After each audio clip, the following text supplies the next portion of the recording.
Kashmiri identity has been shaped by its complicated relationship with India, Pakistan, and its own largely varied population. We saw a parallel between this and the dynamics here in the UK in the long, contentious history of Wales and England.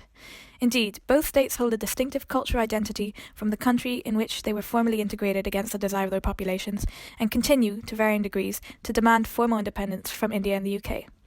Though the scope of this comparison draws links between a case that has been taking place over 5 centuries and one which spans a bit more than 5 decades, we find it especially informative as a result of the differences.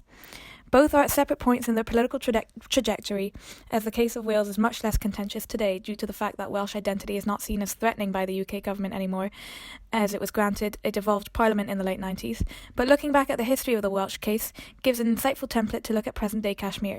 We visited 2 Welsh chapels in London. Religious non-conformity was an important way for the Welsh to separate themselves from the English.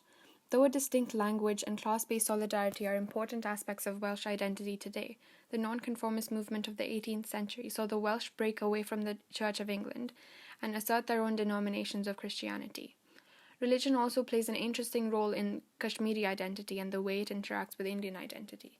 Because Kashmir was the only Muslim-majority princely state to become part of India, Indian collective consciousness has always perceived the Kashmiri as Muslim, despite the religious diversity of the region. This dynamic plays out in interesting ways in popular culture, including Bollywood. Kashmiriyat was shown to be a secular ethnic identity. Contemporary political discourse in the early days of Kashmiri integration with India also insinuated that the Kashmiri Muslim would have to overcome or undermine their religious affiliations to be truly Indian. Kashmiris have not been able to claim Islam as a way to assert their identity in the same way that the Welsh were able to claim non-conformity. The Welsh Church of Central London is a Baptist chapel in the city of Westminster and is one of only 7 Welsh chapels in London today. Baptists were an important non-conformist denomination, and this church was set up in the late 1800s to cater to the growing Welsh working population in London. We could not go inside as the church was rented out to a choir for practice. Due to low turnout, the church merged with 2 other independent churches in 2006 and is now often used for musical performances. Another interesting point of comparison between the 2 cases is the centrality of language to the concept of identity. As you can see, all the inscriptions on the first Welsh chapel are in Welsh. This might seem interesting given that a mere 11% of the population of Wales can actually speak this native language, largely as a result of the imposition of English as the official language over the past few centuries, but the fact that it is still used points to its symbolic importance as a form of cultural resistance. In Kashmir, though there are many different languages spoken across the region, the backlash Sheikh Abdullah faced when he changed the official language of instructions in school to Urdu in 1943 shows the instrumentality of language, in this case Kashmiri, as a national unifying force. We also visited St. Benet's Metropolitan Welsh Church.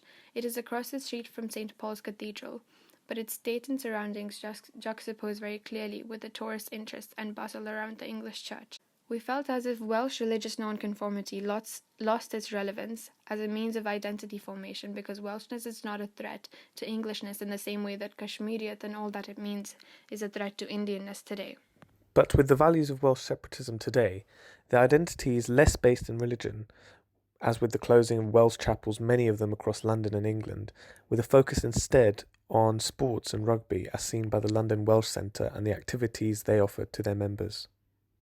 Welsh independence has strong political weight even today, as shown by Plaid Cymru, who in the recent general election in Wales won 10% of the seats contested there, and running on a platform where the party represented core ideas of Welsh separatism. The Indian state's recent actions in Kashmir could also be tied to Kashmiri religious perception and identity. Under the BJP's Hindu nationalist state, the removal of Kashmir's special status and the imposition of a communication blockade is related to the perceived threat of the Kashmiri Muslim. Religious and linguistic separation of the Welsh and the Kashmiris has been crucial to their shaping of the relationship they have with the UK and India. They have been used both as tools to establish community and as markers of a possible threat to the status quo.